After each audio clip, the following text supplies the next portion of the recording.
Aldo Vázquez, exministro de Justicia.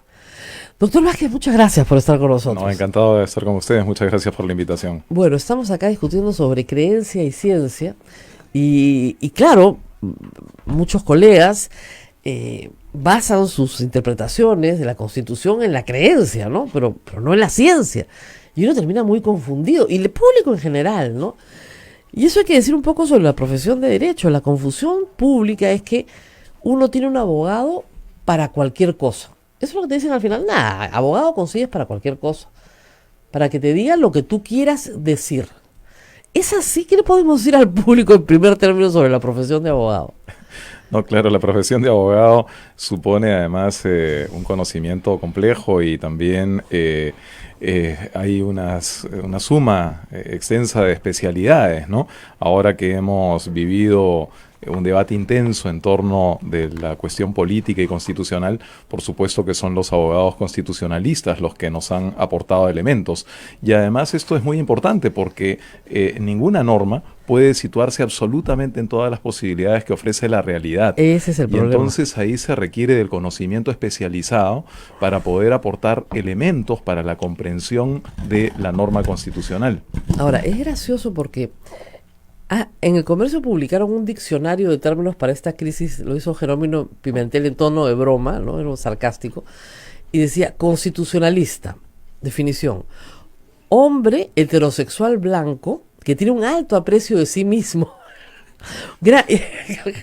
y de su saber, ¿no? Efectivamente, el desfile que hemos visto en televisión ha sido de siempre hombres heterosexuales blancos que hablan, pero desde el Olimpo de los dioses, ¿no? Y que son incontestables por el resto del universo. Y todos han sido contestados, o la gran mayoría de ellos, por la realidad. Así es. ¿No es terrible para la profesión de abogado? Así es. Sí, yo creo que este debate se ha planteado más bien en términos de esquina, es decir, en términos de grupos que tienen intereses claros, sea de orden político o incluso de orden profesional, y creo que eso ha afectado la calidad de ese mismo debate. Ese es el problema, que lamentablemente hay que decir una cuestión ética. Muchos de estos abogados litigan en el Tribunal Constitucional o tienen algunas otras causas y no han revelado ese conflicto de interés en el momento de opinar, ¿no es cierto? Doctor, ¿usted litiga en el Tribunal Constitucional? No. No, por si acaso, sí, porque yo tampoco, por si Estoy acaso. fundamentalmente dedicado a la actividad académica. Académico, o sea, usted no litiga. No, es que, aunque parezca increíble, hay que decirlo, porque si eres abogado litigante y tienes una personal animadversión contra el magistrado tal o cual, porque no te dio la razón, porque tu cliente está insatisfecho o por lo que fuera, ya tienes un sesgo, ¿no? Y deberías decirlo: mire, sí, yo soy abogado litigante. Entonces, y el público puede formarse una opinión sobre la base de el sesgo que tiene la persona que se está presentando. Es muy difícil, es muy diferente, a ver, entrevistar al abogado de fulano de tal, ¿no es cierto?, que al doctor impoluto que no tiene interés alguno y viene a hablar desde su pureza. O sea, cuando no es así.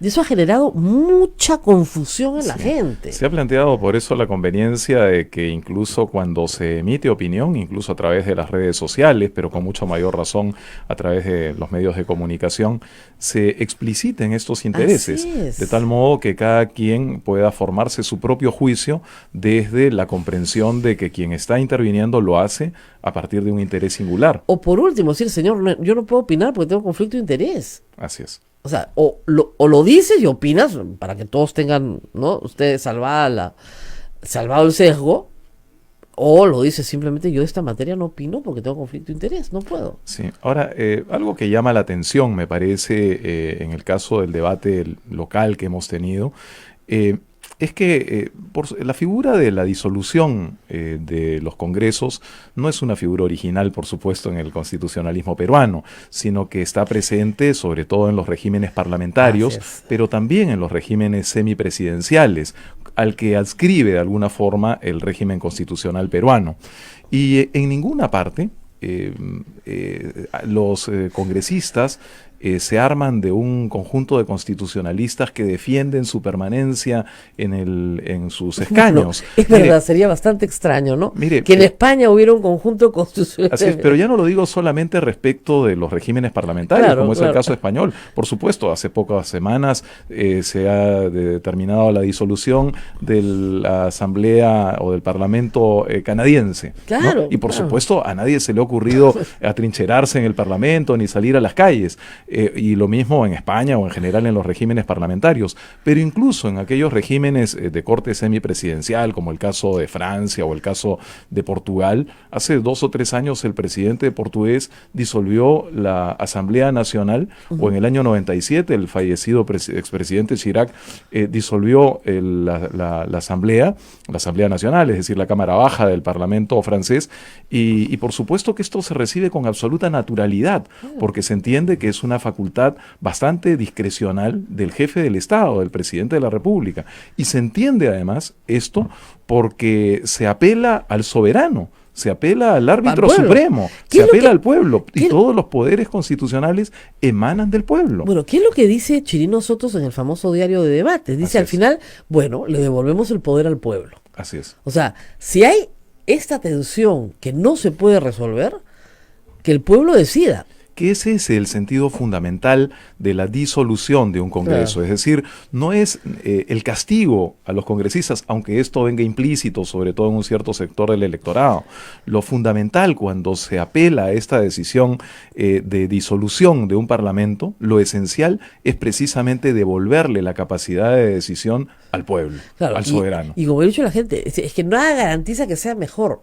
Es que ese no es el punto. El punto es que la gente, el pueblo, decida cuál va a ser la correlación de fuerzas. Así A es. quién premia y a quién castiga. Si la gente ha estado contenta con el desempeño de Fuerza Popular, le podrá dar 93, no 73 escaños.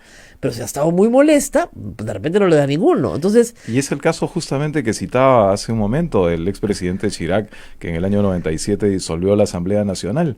Y el resultado que obtuvo fue, en fin, perjudicial para su postura, porque Claro. logró menos parlamentarios de los que ya tenía. Claro. De modo tal que ese es precisamente el sentido esencial. Si es que, por supuesto, hubiese una mayoría a favor de quienes han sido disueltos, seguramente los respaldarán Claro. en las elecciones del 26 de enero. el 12 de octubre la Comisión de Venecia va a emitir una resolución absolutamente, digamos, declarativa, no es vinculante para el Perú, pero aparentemente, porque ya hay un borrador en varias mesas que ha circulado, es muy favorable a un adelanto de elecciones y no tiene ninguna sorpresa respecto a la disolución del Congreso. Porque claro, son gente que ve derecho constitucional en el mundo entero y conoce los modelos, y los modelos te permiten hacer esto. Pero estaban muy sorprendidos ese día que estuvieron en la sesión del Congreso, hace apenas 2 semanas. Tenían unas caras de espanto. Bueno, claro, escuchar a un congresista decir que es parte de 5 organizaciones criminales espanta a cualquiera, ¿no? ¿Qué podrían haber pensado del Perú, no? Yo miraba y decía, estos señores tan distinguidos, ¿qué pueden estar ahorita pensando de los peruanos? Sí, yo creo que hubo una mala lectura por parte de quienes asesoraron al entonces presidente del Congreso para acudir a la Comisión de Venecia. Claro, quien ve el pronunciamiento de la Comisión de Venecia sobre el caso de Venezuela o sobre casos más o menos exóticos como el de Moldavia, entonces seguramente pensaron que podía tener una inclinación a favor de la posición de la mayoría parlamentaria.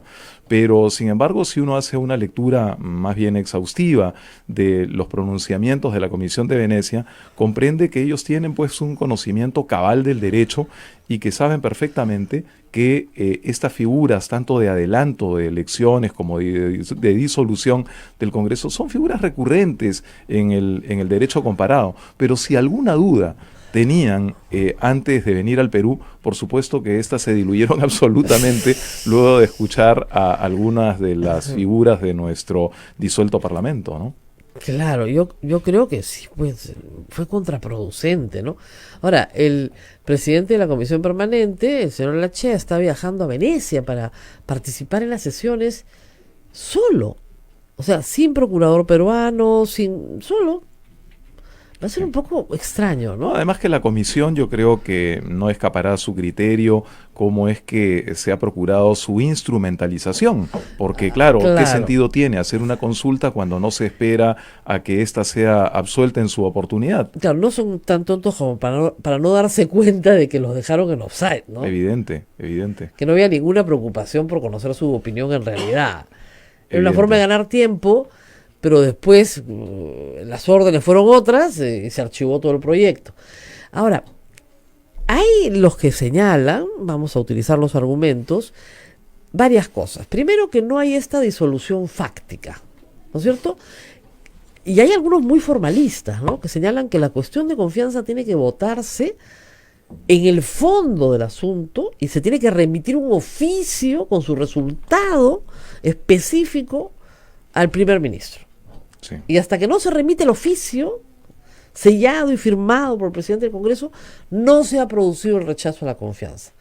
¿Qué se puede decir de este extremo formalismo, por llamarlo de una manera? Pero bueno, Sí. hemos sido criados en el extremo formalismo, ¿no? Y hay gente que lo demanda. Si esa posición maximalista no se corresponde en realidad ni siquiera con el propio texto de la Constitución. Sí. El artículo 132 de la Constitución en su último párrafo alude no a votación ni a carta firmada. Es decir, si bien es cierto que la cuestión de confianza puede y debe ser votada, sin embargo también la Constitución se ha puesto en el supuesto de la desaprobación de la iniciativa, la sola desaprobación, es decir, la no aprobación, que ha sido precisamente el caso. Es decir, el presidente del Consejo de Ministros lleva una propuesta, pide que se vote inmediatamente y no se aprueba.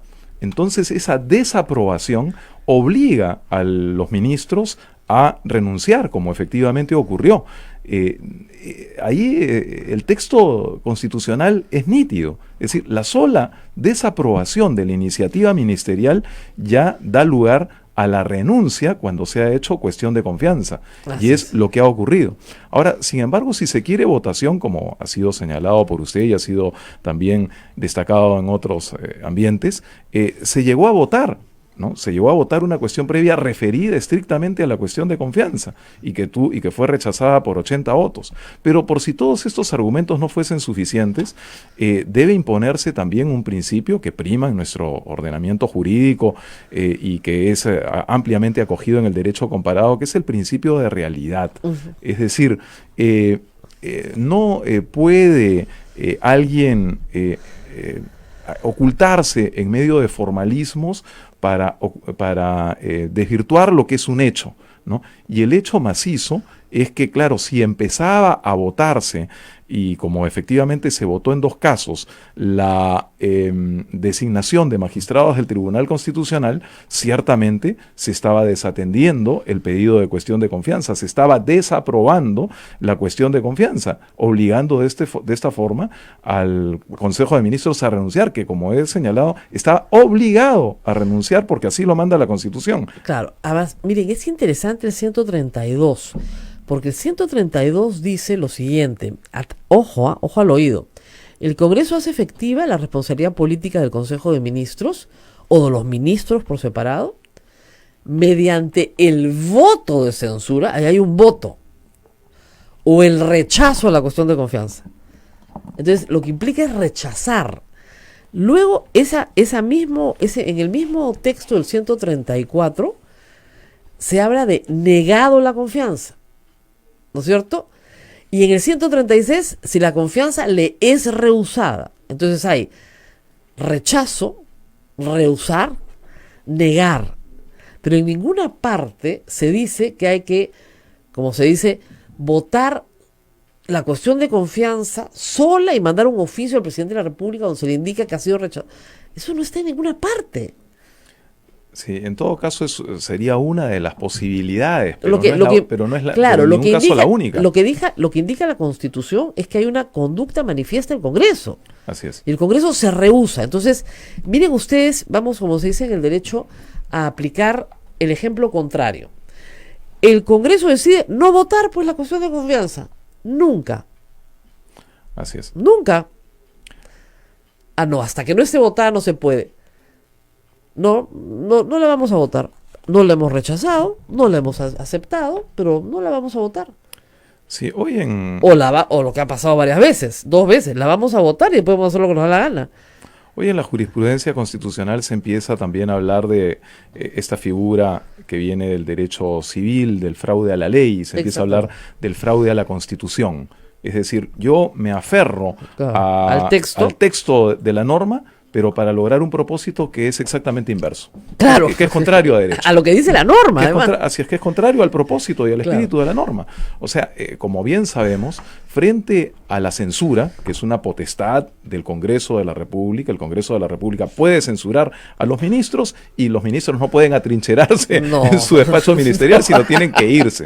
No El puede con- poner acción de amparo Así contra es. el Congreso porque los han censurado, imagínense. El contrapeso es justamente la cuestión de confianza Exacto. con su consecuencia de disolución cuando se ha negado 2 veces la confianza.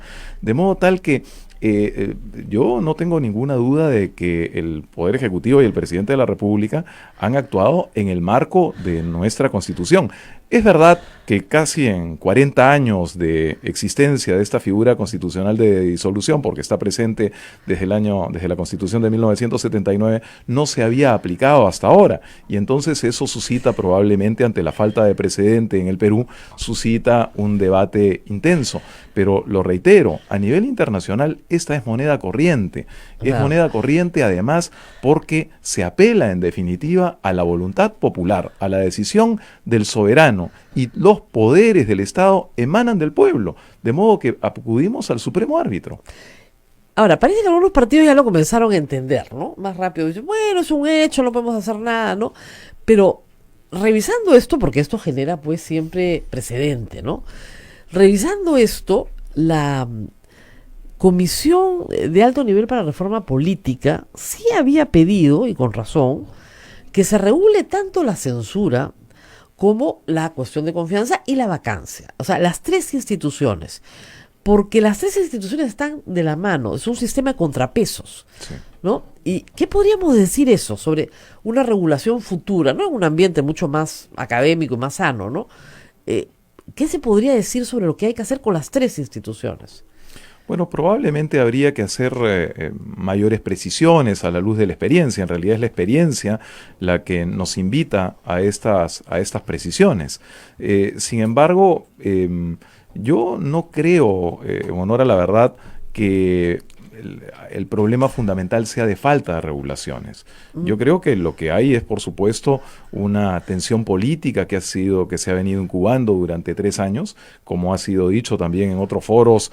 Este problema no es esencialmente constitucional, sino es más bien un problema político. Ah, no, obviamente. En ¿no? relación a la figura de la vacancia presidencial, yo disiento un tanto respeto muchísimo el trabajo que hizo la Comisión de Alto Nivel presidida por el señor Tuesta. Sin embargo, el tema de la vacancia presidencial no me parece que deba merecer cambio alguno. En el Perú, la figura de la vacancia presidencial existe desde hace más de 150 años. Claro, pero como Y- vacancia física. Así es. ¿No? Ahora- Es como el otro día que trataron de usar un artículo de suspensión por incapacidad física, en realidad, aunque la Constitución no lo dice, que tienen todas las constituciones cuando un presidente está tan enfermo que está Sí. inhabilitado, pero no se ha muerto, ¿no? Sí. Lo que tal vez cabría es alguna regulación específica en relación a lo que se refiere a la vacancia por índole moral, digamos, ¿no? Exactamente. Ahora, allí yo creo que Es el muy criterio subjetivo, fundamental, ¿no? el criterio fundamental tendría que ser, pues, la flagrancia, ¿no? Por Claro. ejemplo, ¿no? Un jefe de Estado que se establece con nitidez que es un violador, ¿no? Claro. Es decir, que abusó de una persona en Palacio de Gobierno, ¿no? Y hay evidencia suficiente de ello. Por supuesto que la conciencia nacional no admite que ese jefe de Estado permanezca en el Claro, poder. yo le ¿no? pongo ese ejemplo a mis alumnos, ¿no? Imagínense ustedes que, este es un caso figurado, ¿no? Que el presidente de la República se entera, no sé, de que su mujer le ha sido infiel y en medio del desfile del 28 de julio, delante de todo el país, en un arrebato de celos, le arrebata el arma al edecán y mata a su mujer. Sí. Lo ha visto todo el Perú, ¿ah? Flagrancia absoluta y total. De acuerdo a nuestra Constitución, el presidente no puede ser juzgado. Así es. No puede ser juzgado, aunque les parezca increíble, no puede ser juzgado por delito común. hasta que deje de ser presidente. Lo cual tiene un sentido también, ¿no? Que Así es. proteger la institución presidencial, porque claro, si al presidente se le plantean denuncias en todo el país y Todos los días. tiene que salir a defenderse en todas las fiscalías provinciales del país, Claro. ¿en qué momento gobierna? Y es una forma, además, ha sido Así es. siempre la utilización del sistema de justicia para desesperar o Así es. amedrentar al enemigo político ha sido un arma muy utilizada en el Perú. Sí. Entonces, tal vez, en este caso, sí valga, pero tampoco puede ser, como sucede en el Perú, que si tengo 87 votos, te vaco. Sí. Eso es un absurdo, porque eso es una revocatoria, y la revocatoria está prohibida en la Constitución. Así es. Entonces, lo que ellos planteaban era eliminar la vacancia por incapacidad moral. Sí, Salvo flagrante delito podría ser, ¿no? Sí, yo me inclino más a una regulación que especifique La situaciones flagrancia. posibles y vinculadas esencialmente a la idea de flagrancia. Claro. Ahora, por otro lado, sí, ellos planteaban una cosa que es interesante, que es que no te pueden censurar ministro por ministro. Porque es una forma de volver loco. Como no te bajan al gabinete entero, Claro. entonces no llegas a la situación que te permita hacer una cuestión de confianza, ¿no? Pero, o no te censuran dos gabinetes, sino que solo se puede censurar gabinetes Sí. enteros. ¿Ya? Y eso es un cambio bien importante en la práctica parlamentaria. ¿Qué piensa de eso? Bueno, es una posibilidad interesante, pero sin embargo, sabemos también que el gabinete puede eventualmente hacer cuestión de confianza Claro. en relación a la eventual censura de un ministro individualmente Pero considerado. fíjense que recién se ha comenzado a hacer Sí. eso con Zavala, Sí, es verdad. en casi 200 años de historia. No porque no estuviera en la Constitución, sino porque, bueno, fue una idea creativa que a varios se nos ocurrió, ¿no? Y que Sí. decíamos, cuestión de confianza. Y acuérdese usted cuál fue la reacción del Congreso, aprobar una modificación al reglamento para que Sí. no se pudiera hacer cuestión de confianza sobre mecanismos de control Así es, político. lo declarada cual- inconstitucional por el Tribunal Constitucional. felizmente, Así pero es. digamos, fue un escándalo. Entonces, hay una tensión, ¿no? El otro tema que es también bien interesante es el tema del veto. O sea, nosotros en el Perú, si el presidente de la República observa una ley, el Congreso insiste con la misma mayoría y aprueba la ley. En toda Latinoamérica no es así. Se necesita mayoría calificada. Necesitan 87 votos. Es decir, si el Ejecutivo observa, igual que en Estados Unidos, que tienen el mismo derecho de veto, si el Ejecutivo observa, si no tienes 87 votos, no se aprueba la ley. Entonces es un Ejecutivo mucho más sólido, que no se les ocurrió en la Constituyente del 93, porque claro, tenían todo el poder del mundo, ¿no? Si se les hubiera ocurrido, lo hubieran puesto. ¿Qué piensa de eso? Sí, no, ahí sí estoy plenamente de acuerdo, ¿no? Porque de lo contrario, la observación presidencial se convierte solamente en un retardo de la promulgación de la norma. Así ¿no? es. Y justamente el sentido de la observación presidencial es convocar a la reflexión, convocar a una revisión mucho más exhaustiva respecto de la primera. Y eso es todavía más importante en un sistema como el nuestro, en donde tenemos un parlamento unicameral, Claro. ¿no?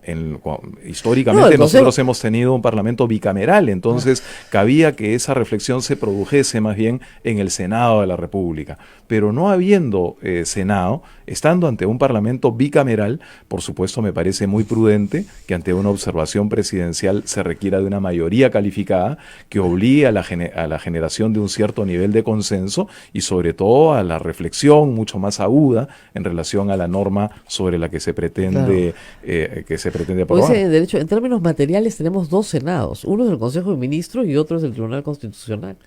O sea, Sí. no lo son, pero digamos, funcionan en materia legislativa como los que contienen, uno vigila la constitucionalidad y el otro vigila la legalidad, si se quiere, de lo que se emite desde el Congreso. Entonces, este doble juego se resolvería con un Senado, ciertamente, ¿no? Sin quitar las atribuciones. Ahora, viene al margen de lo que pasó, porque insiste la gente, es muy gracioso, ¿no? La gente te dice, pero no votaron la cuestión de confianza, y cuando la votaron, la aprobaron. Entonces, pero votaron la cuestión previa, es que es una cuestión previa, y eso es otra cosa muy graciosa, ¿no? De nuevo el formalismo.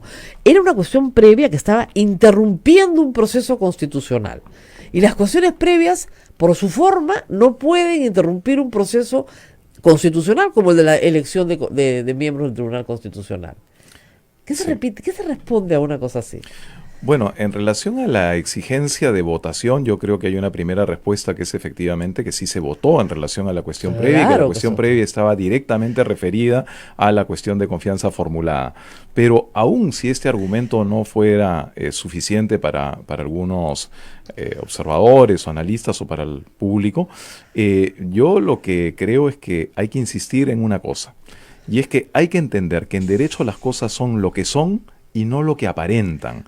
Es decir, no se puede teñir bajo la apariencia de un voto, no se puede pretender que ese voto ya constituyó la efectiva aprobación de la cuestión de confianza. Ese es el principio, Porque del la derecho, cuestión, el principio del derecho laboral, así es, ¿no? La primacía, la de la primacía de realidad. la realidad, ¿no? Entonces, lo que ocurrió en su momento el lunes pasado fue más bien que se estaba dejando vacío de contenido, se estaba desnaturalizando la cuestión de confianza, porque ¿qué sentido tiene que se le diga al presidente del Consejo de Ministros y al gabinete: yo te doy la confianza, pero hago exactamente lo contrario de lo que tú me pides? Es decir, no tiene sentido alguno. Ay. Lógicamente no es posible sostener ese argumento. No, hay otros que van más allá, que señalan que el artículo 129, que permite la participación del presidente del Consejo de Ministros en los debates, no era aplicable, que debieron haber declarado improcedente su declaración. Sí. Improcedente, pero yo lo he leído hoy Sí, día, no sí. estoy hablando. Improcedente la declaración. Entonces tú dices, ¿por qué? Porque no era el momento en que hiciera la cuestión de confianza. Pero lo estaba haciendo justamente para impedir. Tampoco puede impedir un procedimiento constitucional en marcha. Pero no había empezado.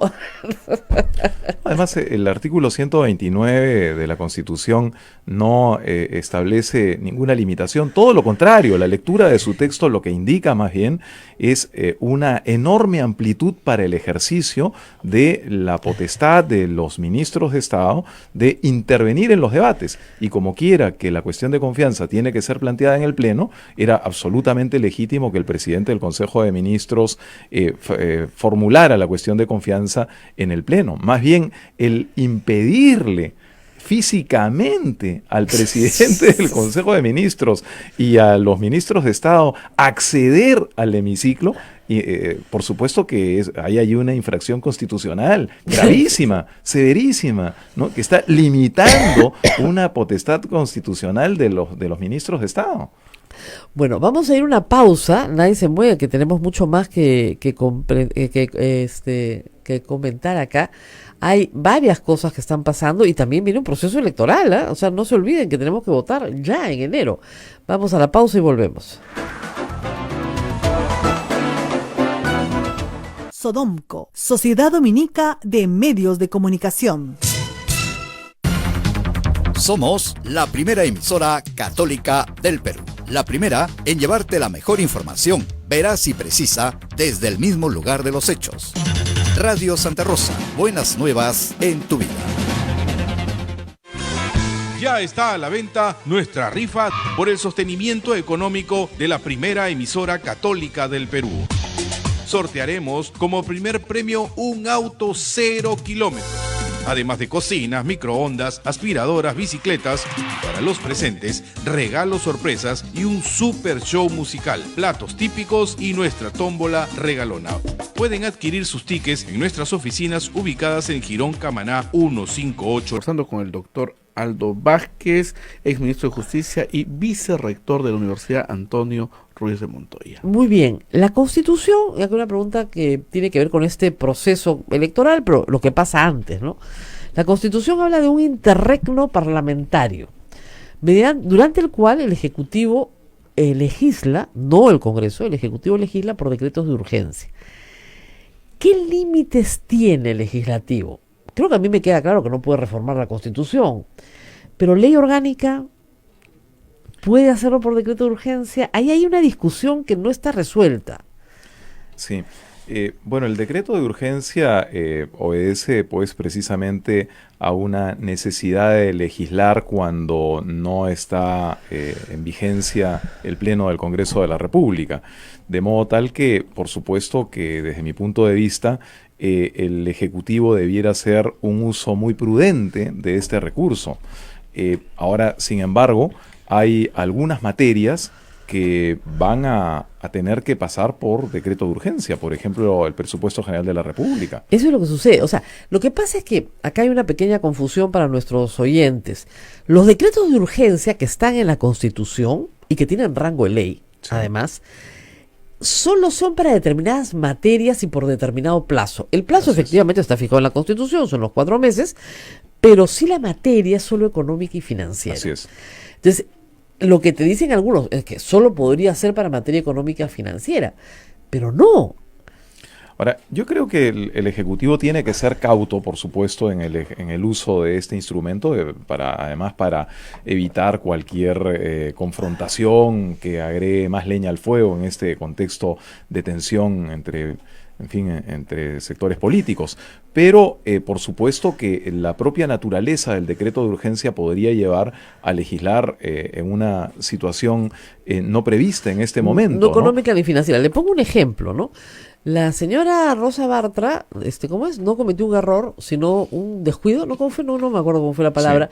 Y dejó a los peruanos en el extranjero Así sin es. votar. Más de 800.000 peruanos Claro, que no podrían votar en Ok. las actuales condiciones en las elecciones del votar es 26 un de derecho enero. constitucional. Es decir, si estas personas piden una medida cautelar, un amparo, lo obtienen. El problema es que tendrían que pedirlo una por una, lo cual es un disparate. No puedes poner a 800.000 personas a pedir amparos particulares.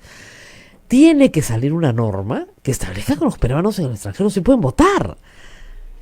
Sí. Ya, ¿cómo hacemos? ¿Cómo haríamos, doctor? Decreto de urgencia, no te queda otra. Sí, bueno, en este caso estaría respondiendo a su naturaleza el decreto de urgencia. Y hay ahí también pues un espacio para la interpretación, porque claro, cuando se alude al carácter económico y financiero de los decretos de urgencia, en realidad eso se ha pensado en un contexto ordinario, en el que hay un Congreso ordinario. Así es. Pero cuando se ha producido la disolución del Congreso y se dice que el Ejecutivo puede emitir decretos de urgencia, puede entenderse perfectamente Que está legislando. aun cuando no pierde, digamos, su carácter de urgente el decreto, sin embargo pueden haber situaciones que rebasan lo económico y financiero y que exigen un pronunciamiento a través de una norma de esta jerarquía, que como bien ha señalado usted, tiene exactamente el rango de ley, porque es la figura prevista para estas situaciones. Claro, pero entonces yo le pregunté el día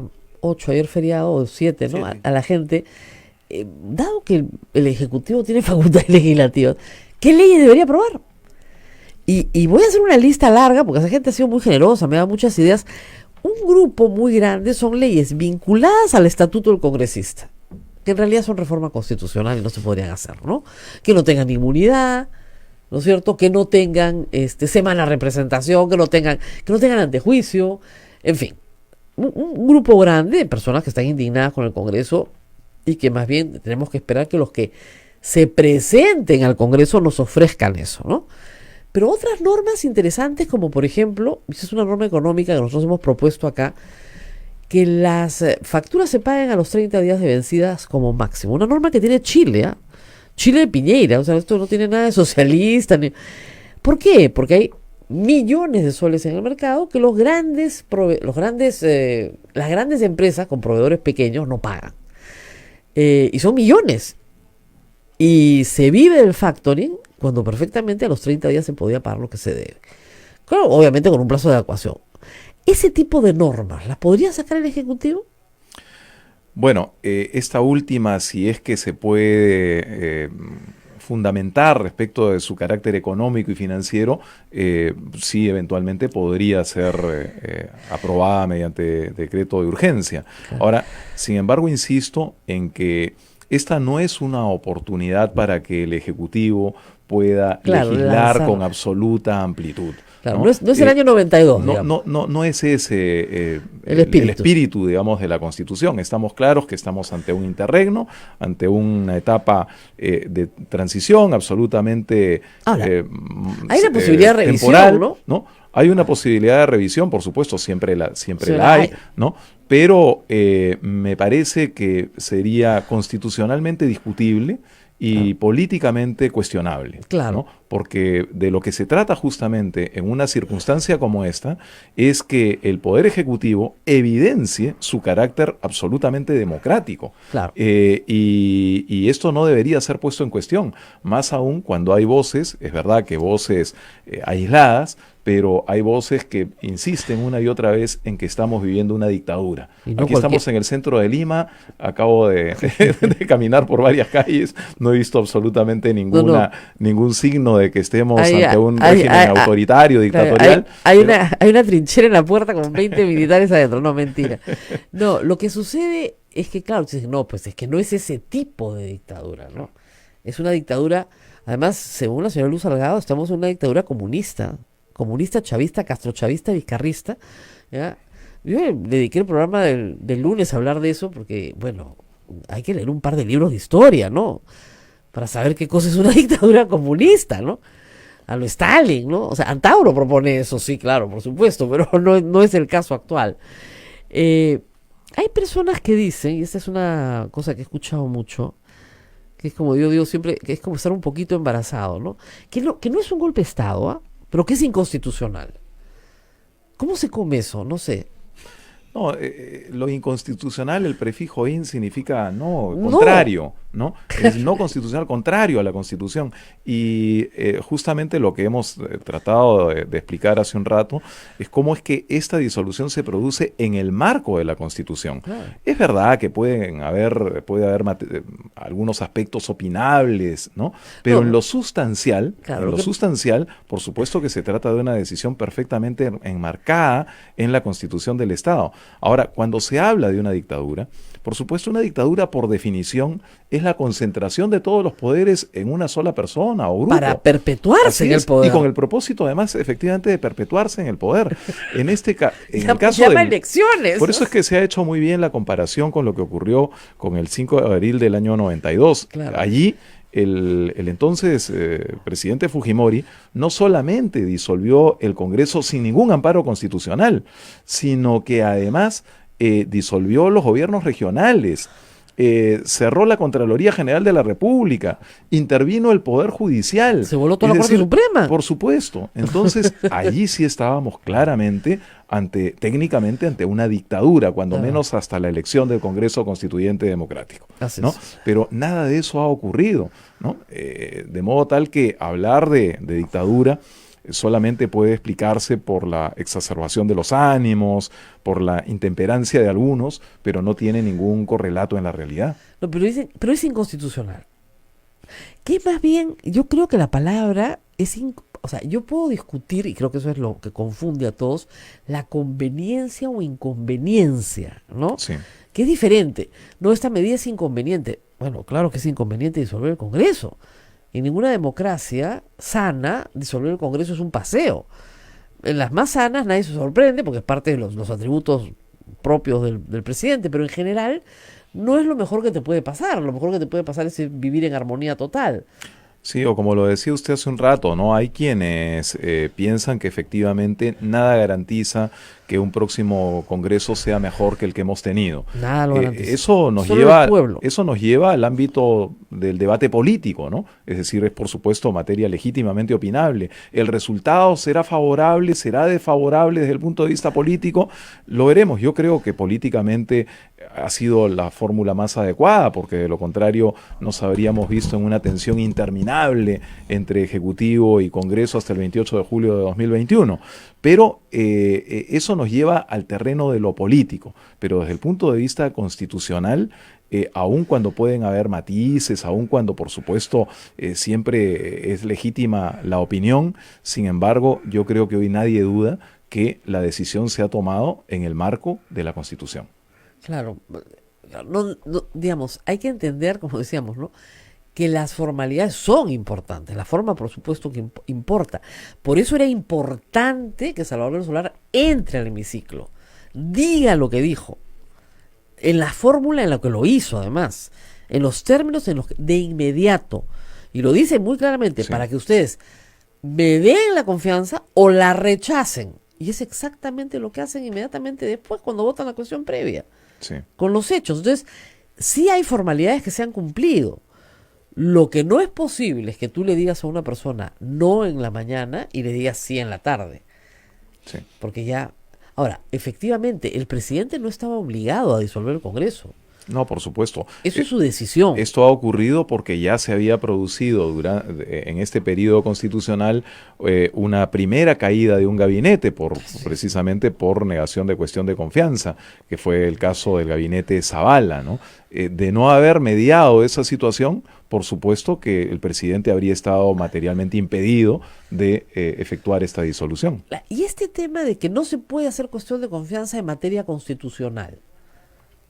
No hay limitación alguna Yo tampoco entiendo en la eso, Constitución. nunca lo he entendido. El propio Tribunal Constitucional ha sido explícito en ello. En realidad hay una interpretación equivocada, una extrapolación, ¿no?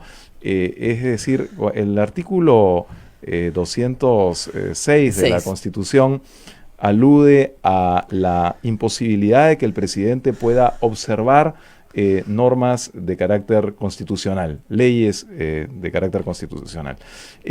Sin embargo, se hace una extrapolación y se dice, bueno, como no puede hacer esto, entonces el gabinete, ya no el presidente, porque la cuestión de confianza es una facultad del gabinete, el gabinete no puede hacer cuestión de confianza. Pero esa es una interpretación que no tiene ningún fundamento en el texto mismo de la Constitución del Estado. Ni en el diario de debates. Así es. Ni siquiera en la sentencia del Tribunal Constitucional. Lo único que dijo el propio presidente del Tribunal Constitucional, el doctor Blume, en un voto singular precisamente respecto de este tema en noviembre del año pasado, dice casi literalmente que no hay límite a la... Y después salió en televisión a decir que él mismo se limitaba. Así es. Él solito se limitó. Pero sí lo dijo. Dijo lo que decía Chirino Soto, la cuestión de confianza es para cualquier cosa. Sí. Es una forma muy coloquial de decirlo, pero es para cualquier cosa. Para cualquier asunto que le interese al presidente de la República, lo que quiera. Y si queremos buscar experiencias en el derecho comparado, vuelvo a referir el caso francés. La Constitución de la Quinta República Francesa, la Constitución de 1958, establece, en el artículo 12, si la memoria no me falla, la potestad del presidente de la República de disolver el Congreso. Y fue nada menos que Charles de Gaulle, ¿no? En el año 1962, el primero al amparo de esa facultad constitucional, el primero en disolver la Asamblea Nacional Francesa. ¿Y lo hizo en qué circunstancias? Precisamente cuando el gabinete Pompidou fue a plantear una reforma constitucional a la Asamblea Nacional, y esta fue rechazada por la Asamblea Nacional, y entonces el presidente de Gaulle disuelve el Congreso. Entonces, y estamos hablando de un régimen afín al caso, del Perú, donde estamos ante un régimen además hay que tener una semipresidencial. cosa, cuando se escribe la Constitución del 79, los que estaban discutiendo la Constitución tenían el ejemplo de los regímenes, sobre todo el español, que acababa de aprobar su Constitución. Un año antes. O sea, un año antes, y la influencia de la Constitución española en la Constitución del 79 es notable, gracias sobre todo a Villarriestra. Javier Villarriestra trae el Tribunal Constitucional, trae una serie de instituciones que las trae de España, pero también de Francia. Y ellos colocan la cuestión de confianza porque la traen de Francia en el entendido de que era una solución para el problema que tuvo Belaúnde. Así es. Y eso es muy importante destacarlo, ¿no? Es decir, el régimen del 45 al 48, con José Luis Bustamante y Rivero, cae y se produce un golpe de Estado como consecuencia de las tensiones entre el Poder Ejecutivo y la mayoría parlamentaria, dominada también entonces por el Partido Aprista.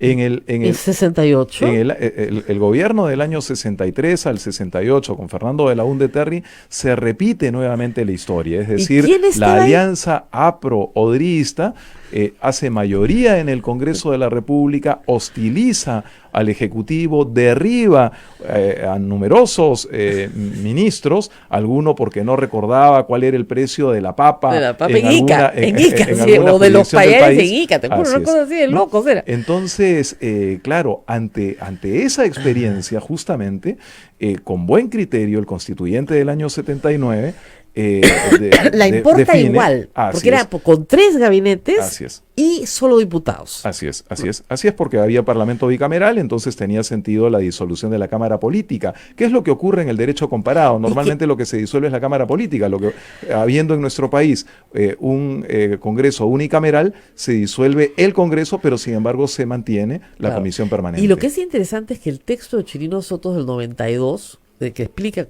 por qué se hace la Constitución, él tiene un texto donde dice que Fujimori tenía la oportunidad de disolver diputados sin dar un golpe de Estado, haciendo Sí. uso de la cuestión de confianza.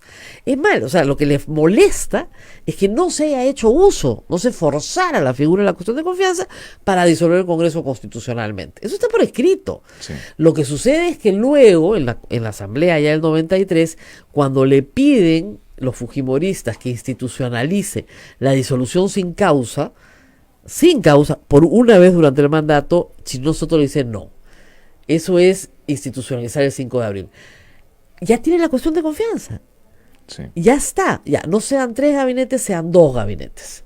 sí. ¿Ya? Y ahí cambió. Y como era una unicameral, una sola cámara y te disuelves todo el Congreso, pero se mantiene la comisión permanente como recuerdo histórico del Senado, en realidad. Así es. Entonces, hay una historia detrás de todo esto. Esto no lo ha sacado Vizcarra debajo de un sombrero. O sea, hay un desarrollo histórico y una razón por la cual esto existe. Ahora, en este desarrollo histórico, una nota a pie de página que es curiosa.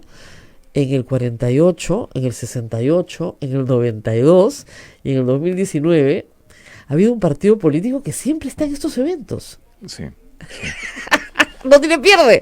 Que hay un golpe de Estado por una tensión entre gobierno y Congreso, o hay una disolución del Congreso, como es el caso, el APRA siempre presente del lado opuesto al Ejecutivo. Siempre presente. Sí. O sea, es una constante histórica, ¿no? Siempre. Sí, es un estigma que seguramente tendrá que llevar el partido aprista y que ojalá las nuevas generaciones de dirigentes, de líderes de ese partido tan importante en la historia política del país puedan revertir. Así es. Bueno, nos tenemos que ir despidiendo, pero tienes muchas preguntas, Sí. te Abel. Preguntan sobre el amparo presentado ante la Corte Superior de Lima de la señora Marisol Espinosa contra la medida del presidente Martín Vizcarra de cerrar el Congreso e interrumpir sus labores como parlamentaria con el objetivo de ser repuesta. Ella quiere ser repuesta. Sí. Bueno, yo creo que no corresponde esta acción de amparo. Creo que no corresponde, primero porque hay otra vía, el propio Código Procesal Constitucional establece que debe ser declarada improcedente una acción de amparo cuando existen otras vías. Y en este caso, en todo caso, la vía sería seguramente la acción popular, que es la que procede frente a decretos supremos, como es el de disolución del Congreso.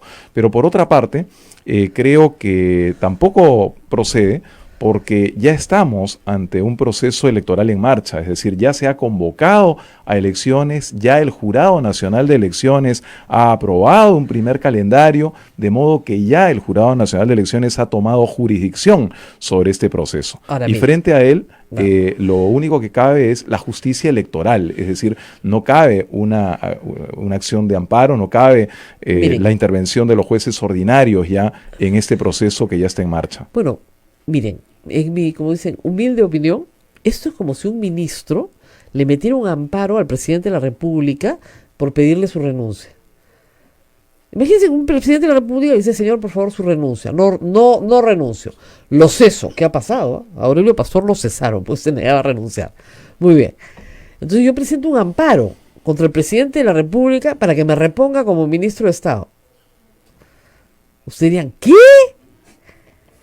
Se volvió loco el ministro. Ya, esto es exactamente lo mismo. El presidente ha usado una facultad constitucional, disolver el Congreso. Ya está disuelto.